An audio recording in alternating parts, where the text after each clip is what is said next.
네, 마이리틀 뉴스데스크 시작합니다. 임경아 기자 나와 있습니다. 안녕하세요. 안녕하세요. 네, 자 오늘 인터넷 방송에서 시청자가 뽑아주신 첫 번째 소식 보겠습니다. 계엄 문건 조현천 강제 수사 돌입이네요. 네, 조현천 전 기무사령관 지난해 2월 박근혜 전 대통령 탄핵 심판 선고를 앞두고 계엄령 문건 작성을 지시한 혐의를 받고 있습니다. 그렇죠. 또 이를 한민구 당시 국방부 장관에게 보고했다는 의혹도 받고 있죠. 네.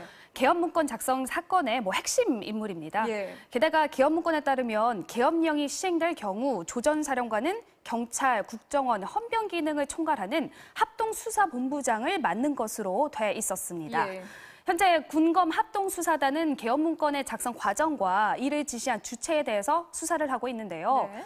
정작 핵심 인물인 조 전 사령관은 지난해 9월 전역한 뒤에 12월에 미국으로 출국해서 지금까지 돌아오지 않고 있는 상황입니다. 네, 핵심 인물인데 신병 확보가 안 됐으니까 당연히 수사에도 차질이 빚어질 수밖에 없겠죠. 이 가족과 지인을 통해서 자진 귀국을 유도하고 있다고 보도해 드린 적도 있죠, 저희가. 네네. 예. 하지만 별다른 반응이 없었습니다. 예. 결국 군검 합동수사단이 지난 추석 연휴 직전에 법원에서 체포영장을 발부받은 것으로 이번에 확인됐습니다. 네. 더 이상 설득은 무의미하다고 판단하고 강제 수사에 돌입한 것으로 보입니다.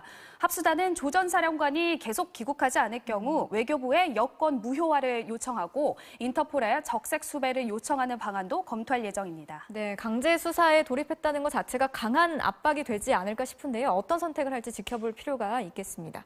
자, 계속해서 시청자가 직접 뽑아주신 두 번째 기사 보겠습니다. 제목이 갑질 시달리는 병역 특례 요원들입니다. 네, 그 병역 특례 요원은요, 예. 군입대 대신에 일정 기간 민간업체나 공공기관에서 근무함으로써 병역을 대신하는 건데요. 그렇죠. 산업기능요원, 전문연구요원 등이 있습니다. 과학기술계나 중소기업 등에서 우수 인력을 활용할 수 있도록 국가가 배려해주는 거라고도 할 수 있습니다. 네, 결국 이 병역 특례 요원들도 각자의 일터에서 병역을 이행하고 있는 건데 네. 이들이 갑질에 시달리고 있다는 거죠? 네, 맞습니다. 시민사회단체죠. 직장갑질 119가 올해 수집한 내용을 공개했는데요. 네. 욕설은 기본이고요. 임금 체불에 수당이나 퇴직금을 지불하지 않는 등 온갖 불이익을 당하고 있었다고 합니다. 그렇군요. 이들이 해당 일터에서 일을 그만두면 군대를 가야 하죠. 아. 이런 신분삼해의 약점을 이용한 건데요. 예. 군대에 보내버리겠다 이렇게 협박하거나 너는 군대에 안 가서 그렇다. 군인이니까 엘리베이터 타지 마라 라고 하는 등 인격 모독적인 발언도 많았다고 합니다. 네.